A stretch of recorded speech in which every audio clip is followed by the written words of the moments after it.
Senora Martinez. Yeah, she is a Spanish teacher, and she has started her own school, Spanish school for adults, about 20 years ago, and she can talk more about 17. Yeah, she can talk more about your. Wow, this is the first time I use a microphone. Well, in a long time. I want to do a demo. I don't know. I'm a teacher. I'm a Spanish teacher. My name is Deborah. It's actually Deborah. Anybody else is named Deborah here? Nobody. Okay. I'm a Spanish language teacher. My native language is English. I speak English like an American, but I hablo español también. Puedo hablar español. Anybody speak Spanish? Spanish, español. Any Spanish? Anybody speak another language? Russian, French, français? Parlez-vous français? Oui. Yes,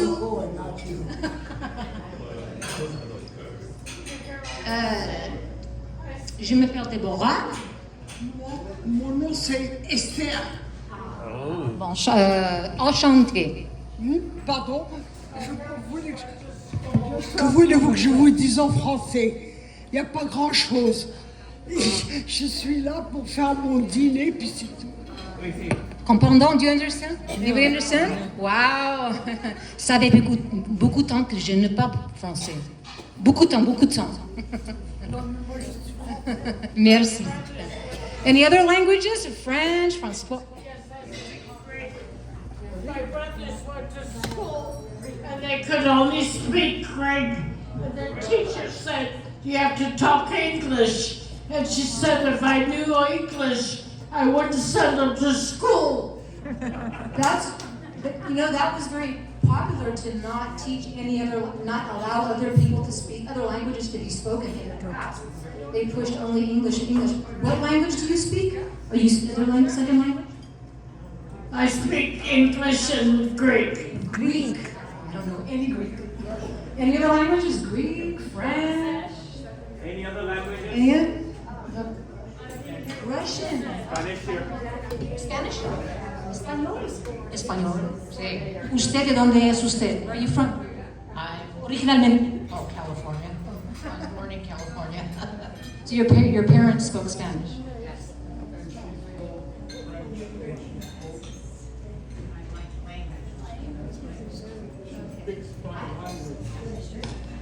I liked languages when I was going to school, so part of my routine was to study French, Spanish, Portuguese, and English. Yeah, so you're a polyglot. Anybody else? Any languages? This is wonderful. I can. She's saying I speak Brooklyn. How you doing? Many languages. Gujarati, Kannada. Hindi is the second national language. I bought some CDs to learn Hindi. It's from Pimsleur. And so far I've gotten to Namaste and Namaskar. And that's all I got, I'm sorry.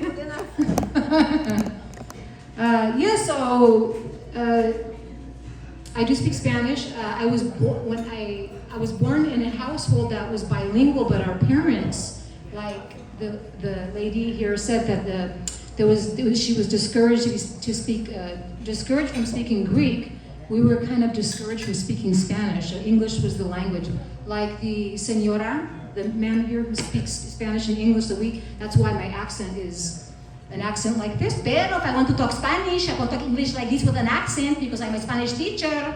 People would think, oh, you should probably talk like that because that's how Spanish teachers talk English. But so I like languages a lot, and I was discouraged from learning it, but at the age of 18 years old, I decided to go abroad to formally study the language.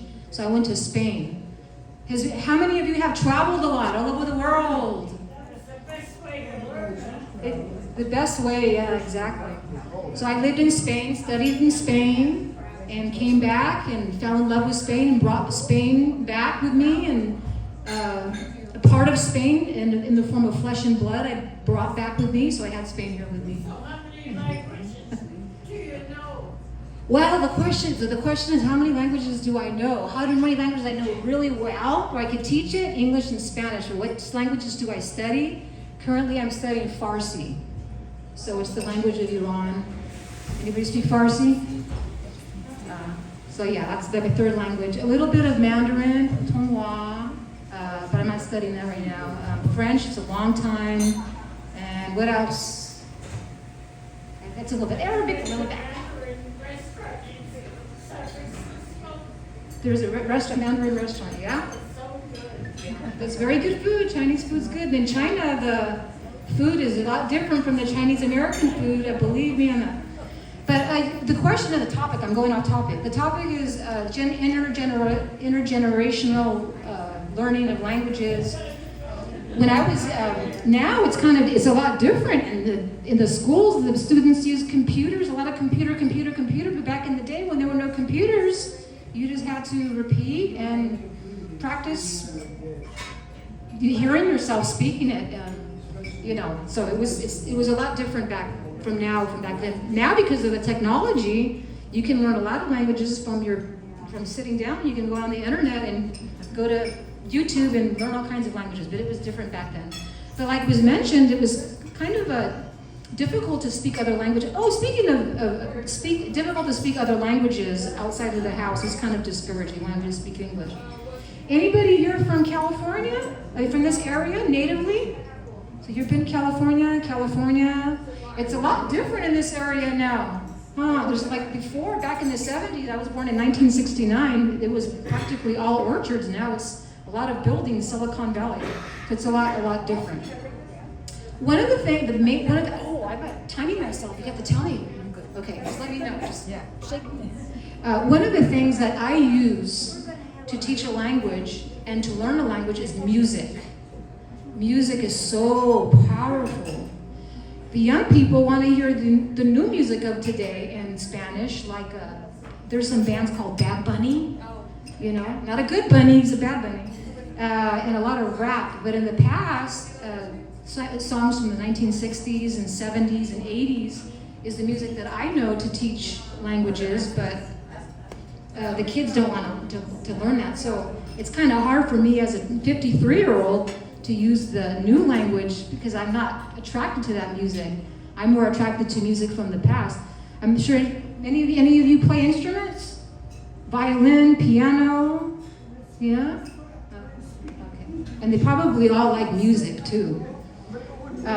One of the things that gets people that I used to do, and I can't do this anymore as a teacher, because most of my students are very, very young, and so a lot of times in the past, I would bring up a song, and then, for example, I used to teach English too, by the way. I was an English teacher. And I would bring up a song, and people would go, yeah, that's the song. I have heard this. I am learning English, and I heard this song, and I love this song. And they get very excited. But now if I use those songs, nobody understands. Is that 10 minutes? No, okay. So, for example, Bye Bye Miss American Pie. Bye Bye Miss American Pie. Drove my Chevy to the levee and the... Why don't I get strike some passion in you all? Or maybe Anne Murray. Anne Murray's a really good one. So I would say that for intergenerational, for language, that the experience that I've had is try to embrace technology if you can.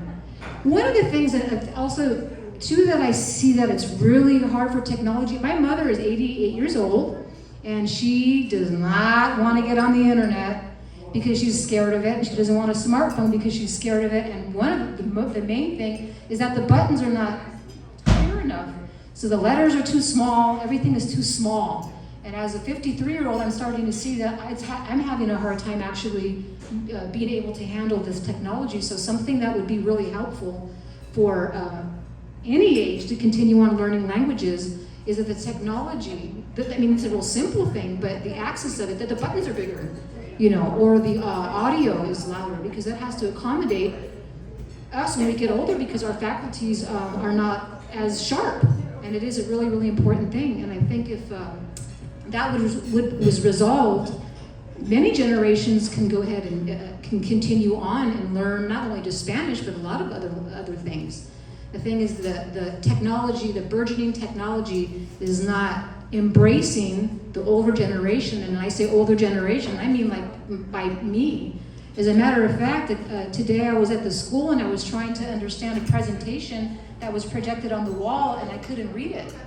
And I'm 53, I'm thinking, oh my God, how is it going to be in 5 years? So I think that would be a real key thing to be cognizant of that when they're doing inventing new products, to take the older generations, us, into consideration.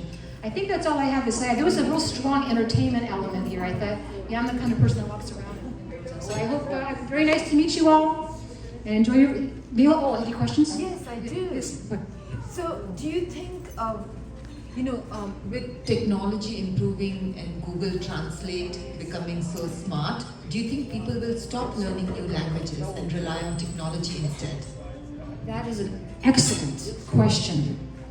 So, this technology is an amazing tool in the sense that it's allowing people to convey ideas at the push of a button. And when I mean ideas, I mean things not very philosophical or profound ideas, just maybe a simple level type of communication. This is bad and good. It's good in the sense that we can amplify communication between cultures and people. It's at an immeasurable pace that this is facilitating that. The downside of that is that people are relying too much on these tools, and the concept of profound thought is disappearing, is gradually disappearing. It's disappearing at a pace so slow that it's not measurable, and people are not realizing the potentially catastrophic impact it could have on the development of thought. Because everything, art, books, literature, everything is based on how our cognitive abilities. These tools, while they're smart, ironically they're doing the opposite. I hate to use it, but they may be dumbing us down. And people are not realizing this effect because it happens as slow as a tree. You see a tree that is growing, it makes the sidewalk come up. But you don't notice it from one day to the other. You don't notice it from 1 week to the other or 1 month to the other. But after years, you can't walk, past that sidewalk. I always think about that.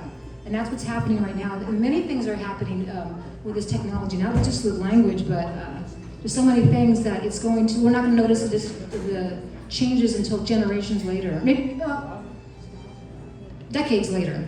And we'll see it in the quality of our books and things. We'll notice, because that's how you really compare it. You take a whole thing, the whole result, and you compare it to a past result, and then you see. So I don't know if I answered your question, but it's fascinating, but it's actually it's quite scary if somebody looks, beyond.